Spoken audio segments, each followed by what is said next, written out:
اما بقى لو عندك كلب وحابب تخليه شرس فتابع الفيديو بتاع غضب ده وهتستفاد من الفيديو ده كتير.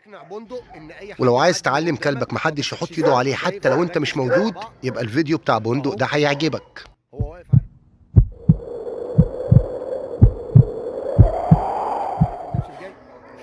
الكلب اللي قدامنا اللي هو مالينو ده اسمه بندق. هو طبعا يا جماعه زي ما احنا عارفين المالينو مواصفاته واشكال. الكلب ده طبعا هو مش بيور، بس هو صاحبه بيحبه جدا وصاحبه من الناس المحترمه جدا، وهو جايب الكلب ده لغرض الحراسه، مش فارق معاه مواصفات واشكال وحاجات زي كده. هو جايب كلب عايز كلب بيعض، عايز كلب محدش يقدر يحط ايده عليه. هو للاسف بدأ معاه غلط ورباه غلط. رباه غلط على ان الكلب بيلعب مع اي حد وبيتنطط ومتدلع ومقضيها هزار ومقضيها لعب ومقضيها تنطيط.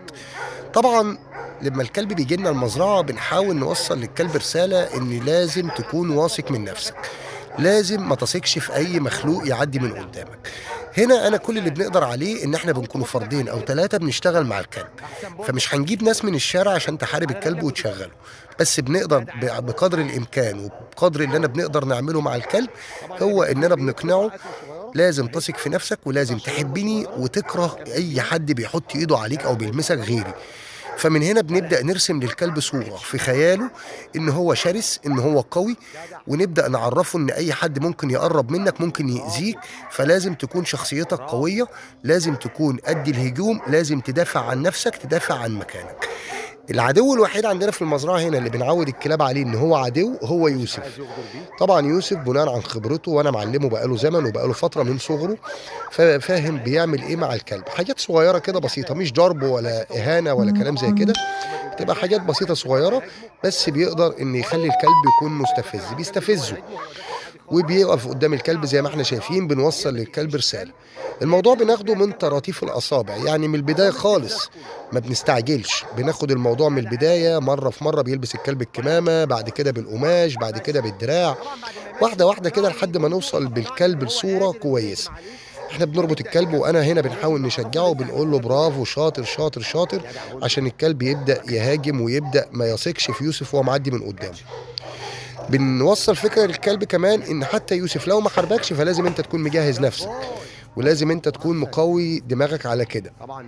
الكلب ده انا باذن الله شغال معاه لحد النهايه، لحد انتم ما تقولوا لي الله ينور عليك. احنا شفناه من البدايه ووصلنا معاك للنهايه وشفنا ايه الفرق.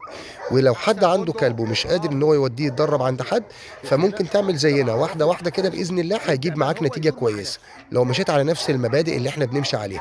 واظن الشرح واضح ومفهوم. ولو عجبك الفيديو ده ما تنساش تعمل له لايك وتكتب كومنت حلو وشجعنا وتابع بندق لحد النهاية.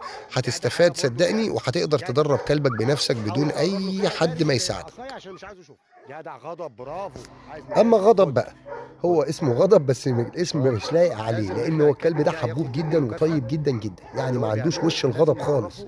هو كله عايز ياكل وهادي ولعبي وبيتنطط وحاجات زي كده. بس هل احنا هنفضل على كده؟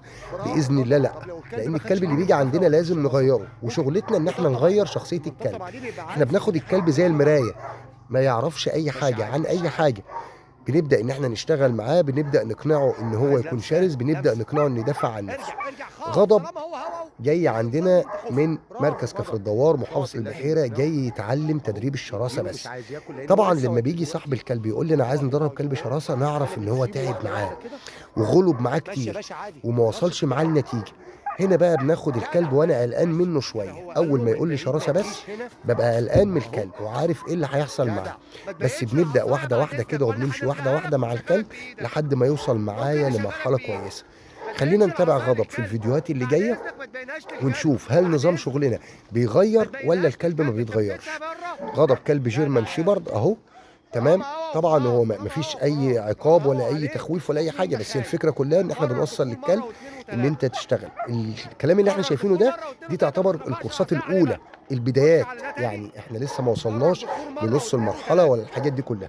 الموضوع بيكون متعب اي نعم ومجهد، بس على قد ما بنقدر بنغير. ربنا يقوينا. ادعوا لنا يا جماعه وتابعوا معانا. مش عايزكم تحكموا على الفيديوهات دي دلوقتي، احكموا عليها في الاواخر. يلا بينا كده نشوف غضب ونتابع مع بعض ونشوف ايه اللي جاي تاني عشان نعرف ايه الجديد بإذن الله. في اعلى المزارع هم دوكس في ضمانهم. رجولة ومجدع وسيته مسمع اخونا الكبير ابو نور. شرف بلدنا ومنه استفدنا، ابو نور حبيب الجمهور.